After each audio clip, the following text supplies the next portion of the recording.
दोस्तों हाल ही में मैंने नाइट स्विम मूवी देखा है जो कि एक सुपरनैचुरल हॉरर फिल्म है और ये फिल्म इसी साल रिलीज हुई है। IMDb पे इस फिल्म को मिले हैं 4.9 स्टार्स आउट ऑफ 10 और रॉटन टोमेटोज पे it's only 22% fresh with an audience score of 42%। तो आज के वीडियो में हम नाइट स्विम फिल्म की कहानी को जानते हुए इसमें दिखाई गई एंटिटी पे थोड़ा डिस्कशन करेंगे। So now with that said, let's roll the intro.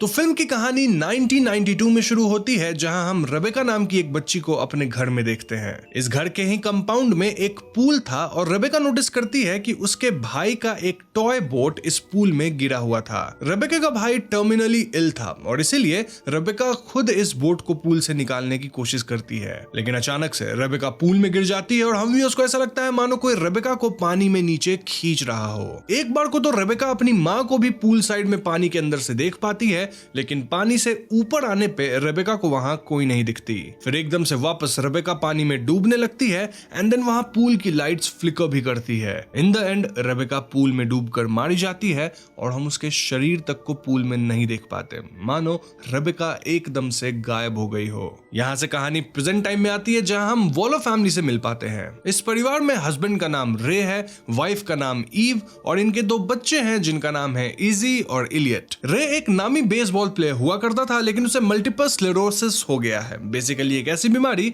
जिससे सेंट्रल नर्वस सिस्टम डैमेज हो जाता है और इंसान को इससे चलने फिरने या फिर बोलने तक में तकलीफ हो सकती है। हम देख पाते हैं कि रे भी एक केन की मदद से चल रहा है एंड ऑफ कोर्स इस बीमारी की वजह से उसे बेसबॉल से तो रिटायर होना ही पड़ा। रे की ट्रीटमेंट वगैरह को मद्देनजर रखते हुए ये परिवार एक नए घर की तलाश में थे और इन्हें वही पूल वाला घर पसंद आता है जिसे हमने फिल्म के पहले सीन में देखा था। रे की डॉक्टर भी उसको बोली थी कि स्विमिंग उसके लिए बेनिफिशियल है और इस घर में तो एक पूल भी है। तो ऐसे में वॉलर फैमिली अपने रियल्टर से बात करके इस घर को खरीद लेते हैं। इसके बाद वॉलर फैमिली घर को अपने हिसाब से फिक्स करने लगते हैं और रे पूल के ड्रेनेज को क्लीन करने लगता है। ड्रेनेज क्लीन करते वक्त रे का हाथ थोड़ा कट जाता है और ऐसे में फैमिली डिसाइड करती है कि ये लोग प्रोफेशनल्स की हेल्प लेंगे पूल को फंक्शनल बनाने में। जब प्रोफेशनल वर्कर्स आते हैं तो वो लोग इस पूल से एकदम सरप्राइज थे। ऐसा इसीलिए क्योंकि ये pool kind of self sustaining था। इस पूल में अंडरग्राउंड स्प्रिंग से कहीं से तो पानी आ जाता है और ये एकदम नेचुरल है। It's just like a well, यानी हमारे गांव सब में कुआं होता है ना, जहां अपने आप फिल्ट्रेशन होता है, पानी खुद आता है, पानी क्लीन भी होता है और उसके मेंटेनेंस के लिए आपको कुछ भी खर्च नहीं करना पड़ेगा, मतलब बहुत मिनिमल। ये सुनकर वॉलर फैमिली बहुत खुश होती है और पूल को फंक्शनल बनाने के बाद ये लोग इसमें खूब स्विम करते हैं। उसी रात जब ईव पूल में स्विम कर रही होती है तो उसे पानी के अंदर से पूल साइड में रे दिखता है, लेकिन ऊपर आने पे रे वहां नहीं था। इससे ईव को थोड़ा अजीब लगता है, लेकिन वो इस बात को इग्नोर करके पूल से निकल जाती है। अब उसी रात इनकी फैमिली कैट पूल के पास होती है जब कैट को 1992 वाला टॉय बोट दिखता है एंड देन ये कैट गायब हो जाती है। अगले दिन फैमिली में सबको पता लगता है कि इनकी कैट गायब हो गई है और इससे एलियट सबसे ज्यादा परेशान था। इस घटना के कारण ये लोग पूल के ऊपर एक कवर इंस्टॉल करते हैं ताकि जब पूल यूज में ना हो तो इसे कवर से ढका जा सके। कुछ दिन और बीतता है और ईव नोटिस करती है कि रे पूल में कुछ ज्यादा ही टाइम स्पेंड करने लग गया था। लाइक वो सुबह शाम स्विमिंग करता रहता था एंड देन पूल में रिलैक्स भी करता था। नाउ रे जब अपने अगले मेडिकल टेस्ट के लिए जाता है तो उसकी हेल्थ इंप्रूवमेंट से डॉक्टर्स आश्चर्य में थे। रे कुछ ज्यादा ही जल्दी रिकवर कर रहा था और रे को लगने लगा था कि ये सब उस पूल में स्विमिंग एंड वाटर थेरेपी करने के कारण है। खैर एक दिन एलियट पूल में अकेले स्विम करने जाता है जब वहां होल से उसे किसी की आवाज सुनाई देती है। एलियट इस आवाज से बातें करने लगता है और ये आवाज खुद को मूवी के पहले सीन वाली रेबेका बता रही थी। रेबेका कह रही थी कि वो अपनी मॉम को ढूंढ रही है और जैसे ही एलियट इस होल के करीब जाता है वहां अचानक से एक एंटिटी आकर एलियट को खींचने की कोशिश करता है। एलियट किसी तरह अपना हाथ छुड़ा के पूल से बाहर निकलता है और वो ये सारी बात अपनी मॉम ईव को बताता है। अब ईव इस बात को थोड़ा सीरियसली लेती है, लेकिन रे इसे बहुत हल्के में लेता है। रे का कहना था कि एलियट अभी बच्चा है और वो कुछ तो एवे ही इमेजिन कर लिया होगा। खैर अगले दिन पूरी फैमिली एलियट के बेसबॉल प्रैक्टिस पे जाते हैं और वहां कोच के इंसिस्ट करने पे रे भी स्विंग करने जाता है। अब पहली 2 बार तो रे बॉल को हिट नहीं कर पाता, लेकिन थर्ड टाइम वो इतनी जोर से बॉल हिट करता है कि बॉल तो फट ही जाता है, साथ ही स्टैंड्स का लाइट भी बॉल से हिट होकर टूट जाता है। नाउ दिस वाज सरप्राइजिंग, क्योंकि अब ऐसा लग रहा था मानो रे पूरी तरह ठीक होने लग गया है, मतलब एकदम नहीं हुआ लेकिन उस प्रोसेस में है और वो वापस से बेसबॉल प्लेयर बन सकता है। खैर उस रात रे और ईव अपने दोनों बच्चों को घर पे छोड़ के बाहर जाते हैं और ऐसे में इजी अपने बॉयफ्रेंड रॉनिन को घर पे बुला लेती है। इजी और रॉनिन पूल में मार्को पोलो खेल रहे होते हैं जब वो पूल एंटिटी इजी को भी खींचने की कोशिश करता है। इजी किसी तरह पूल से बाहर आती है और अब उसे भी लगने लग गया था कि इस पूल में कुछ तो गड़बड़ जरूर है। खैर उस वीकेंड वॉलो फैमिली आसपास के सभी लोगों को अपने घर पूल पार्टी के लिए इनवाइट करते हैं और इस पार्टी में कई लोग थे, लाइक इनकी रियल्टर आई थी, बेसबॉल कोच और उनका बेटा टाई आया था, रॉनिन आया था एंड और भी कई सारे नेबर्स आए थे। यहाँ बात बात में रियल्टर रिवील करती है कि इस घर में कई साल पहले फुलर फैमिली रहा करती थी और उस फैमिली की बेटी यहाँ डूबकर मारी गई थी। ये बात सुनते ईव पूछती है कि क्या उस डूबने वाली लड़की का नाम रेबेका था, और ये सुनते रियल्टर शॉक में थी कि ईव को ये नाम कैसे पता। दरअसल अगर आपको याद हो तो जब एलियट पे पूल में हमला हुआ था तो वो अपनी माँ ईव को सब बताया था कि उसे पूल में कोई रेबेका नाम की लड़की बुला रही थी,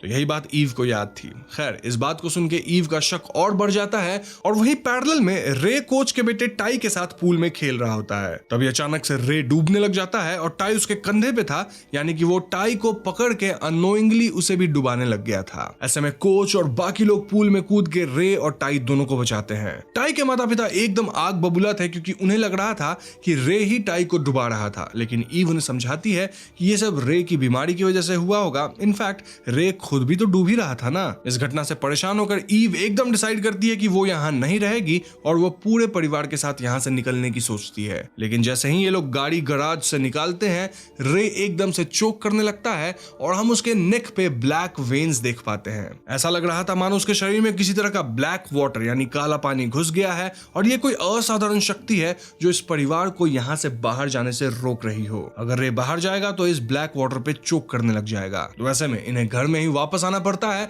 और रे बहुत अजीब बातें करने लग गया था, लाइक मुझे वापस पूल में ले चलो और मैं ठीक हो जाऊंगा वगैरह वगैरह। इस सीन को देखकर ऐसा लग रहा था मानो रे किसी तरह का ड्रग एडिक्ट बन गया है और उसका ड्रग्स कोई नॉर्मल ड्रग्स नहीं बल्कि वो पूल है। नाउ अगले दिन ईव इस घर के हिस्ट्री के बारे में पता करती है और उसे पता लगता है कि यहाँ सिर्फ रेबेका ही डूबकर नहीं मारी गई थी, बल्कि पास्ट में उस जगह पे कई लोगों के डूबने के बहुत सारे इंसिडेंट्स रहे हैं। ऐसे में ईव डिसाइड्स कि वो रेबेका की फैमिली से मिलने जाएगी ताकि उसे वहां से कुछ इन्फॉर्मेशन मिल सके। ईव फौरन रेबेका की फुलर फैमिली के नए घर पहुंचती है जो कि काफी आलीशान था। यहाँ ईव को बस रेबेका की मॉम मिलती है जो कि काफी स्वीट सी दिख रही थी और वो बता रही थी कि कैसे उनका बेटा बहुत सक्सेसफुल हो गया है और उसी की बदौलत ये परिवार इतना वेल ऑफ है और ये घर इतना आलीशान है। ईव डायरेक्टली मिसेस फुलर से उनकी बेटी रेबेका के बारे में पूछती है और रेबेका का नाम सुनते मिसेस फुलर के चेहरे का रंग उड़ जाता है। बार बार पूछने पे मिसेस फुलर उस घर स्पेसिफिकली उस पूल की सच्ची कहानी बताती है। तो सालों पहले उस एरिया में कोई घर वगैरह नहीं था बल्कि काइंड ऑफ जंगल था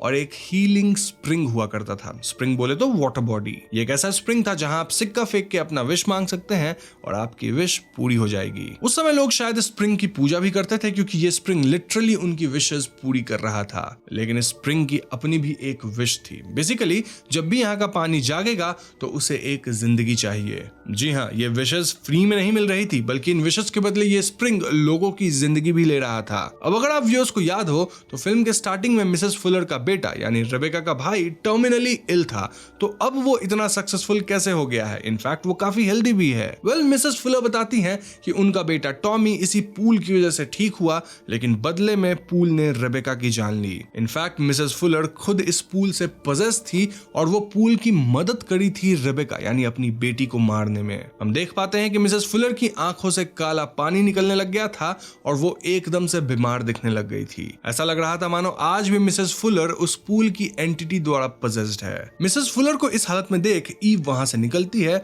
और वो अब समझ गई थी कि उसके फैमिली के साथ क्या हो रहा है। दरअसल ये पूल रे को ठीक कर रहा है, लेकिन बदले में पूल को इनके दोनों बच्चों में से किसी एक की जान चाहिए। वहीं घर पे हम रे को देखते हैं जिसके अंदर पूल का वही ब्लैक लिक्विड जैसा कुछ आ चुका था और वो अब काइंड ऑफ पजेस था। नाउ ये पूल एलियट को इनकी फैमिली कैट की आवाज से ल्योर करता है, जिसके परिणाम अनुसार एलियट पूल में गिर जाता है। एलियट एकदम से डूबने लग गया था और पूल का कवर भी अपने आप बंद होने लगता है ताकि एलियट बाहर ही ना निकल सके। तभी ईव यहाँ पहुंच जाती है और वो इजी से हेल्प बुलाने कहती है, वहीं वो खुद पूल में डाइव करती है एलियट को बचाने। अब मैं आपको बता दूं कि ईव के पिता नेवी में थे और ईव बहुत एक्सपर्ट स्विमर थी। ईव पूल में काफी अंदर स्विम करती है और ऐसा लग रहा था मानो वो किसी दूसरे ही डिमेंशन में पहुंच गई है। वो कहते हैं ना डीप वाटर्स में, ऐसा ही कुछ लग रहा था। दूसरी तरफ इजी घर के अंदर हेल्प लेने जाती है, लेकिन अब तक रे फुली पोजेस था। रे अपनी बेटी इजी पे ही हमला करने लग जाता है और इजी किसी तरह रे से बचने की कोशिश करती है। Coming back to Eve, well वो पानी में काफी डीप जाके एलियट को डूबता देख पाती है, लेकिन तभी पूल वाली एंटिटी उस पे हमला कर देती है। इनफैक्ट यहाँ हम उन सब की आत्माओं को देखते हैं जिनकी जान इस पूल ने कभी न कभी ली है। एलियट को अपनी बाहों में लेने के बाद ईव को चारों तरफ सिर्फ अंधेरा और आत्माएं दिख रही थी, यानी उसके निकलने का कोई तरीका नहीं था। बेसिकली मैं कहना चाहता हूँ कि ईव और एलियट दोनों डूबकर मारे जाने वाले थे, लेकिन तभी वहां रेबेका की आत्मा आती है जो कि एक कॉइन उछाल के ईव को सतह तक पहुंचाने का रास्ता दिखाती है। ईव फौरन लाइट को फॉलो करते हुए सतह तक पहुंचने की कोशिश करती है एंड फाइनली वो एलियट को लेकर ऊपर आ पाती है, यानी पानी से ऊपर, और हम ये समझ पाते हैं कि ईव ने ना सिर्फ खुद को बल्कि एलियट को भी बचा ली थी। स्टिल खेल अभी खत्म नहीं हुआ था क्योंकि पजेस्ड रे वहां बाहर आकर ईव पे हमला कर देता है। तभी इजी एक बेसबॉल बैट से अपने पिता रे को मार के नीचे गिराती है। परिवार वाले मिलकर रे को होश में आने कहते हैं, जिसके बाद रे काले पानी की उल्टी करके अपने होश में आता है। ये लोग एलियट का जल्द से जल्द इलाज करवाने यहाँ से निकलने की सोचते हैं, लेकिन अब एलियट के साथ रे वाली घटना हो रही थी। आई मीन उसके अंदर ब्लैक वाटर था जो कि इस परिवार को यहाँ से बाहर निकलने से रोक रहा था।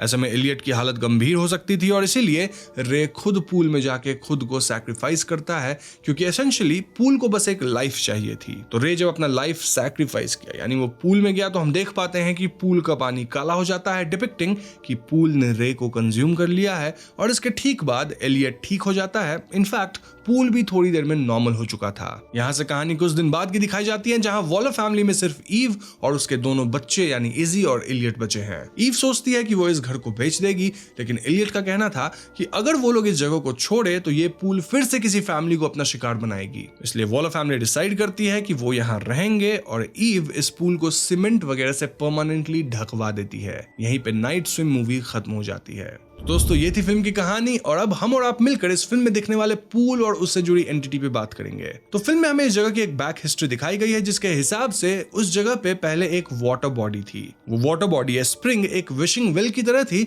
जहां लोगों के डीप डिजायर्स और विशेस पूरे होते थे, लेकिन जब भी यहाँ का पानी एक्टिव होता तो उसे एक जिंदगी चाहिए थी। समय के साथ साथ एरिया डेवलप हुआ, आसपास घर बन गए और इस जगह पे एक पूल बना जो कि एकदम नेचुरल था। सदियों से ये पूल लोगों की विशेस पूरी कर रहा था, लेकिन बदले में परिवार से किसी की जान ले रहा था। फॉर एग्जाम्पल फुलर फैमिली में बेटा टर्मिनल डिजीज से फुली रिकवर हो गया। इनफैक्ट वो काफी सक्सेसफुल भी था, लेकिन बदले में बेटी रेबेका मारी गई। इनफैक्ट इस पूल के ब्लैक वाटर से फैमिली में कोई तो पजेस भी जरूर होता है, जैसे फुलर फैमिली में मिसेस फुलर ही पजेस हुई थी, ताकि अगर परिवार घर छोड़ना भी चाहे तो घर छोड़ नहीं सके। Now coming to Waller family, well आपको याद होगा रे का हाथ कट गया था जब वो इस पूल का ड्रेनेज साफ कर रहा था, लेकिन फिल्म में हम आगे देख पाए कि रे उस कट से 1-2 दिन में ही कंप्लीटली हील कर गया था। दिस डिपिक्ट्स कि इस पूल में गजब की हीलिंग प्रॉपर्टी है, सिर्फ ऐसी फिजिकल इंजरीज से नहीं, बल्कि अगर आपकी कुछ अंदरूनी इंजरी भी है, किसी तरह की बीमारी है, वो तक ठीक होती है। इस पूल का एंटिटी फैमिली में सबको एनालाइज करता है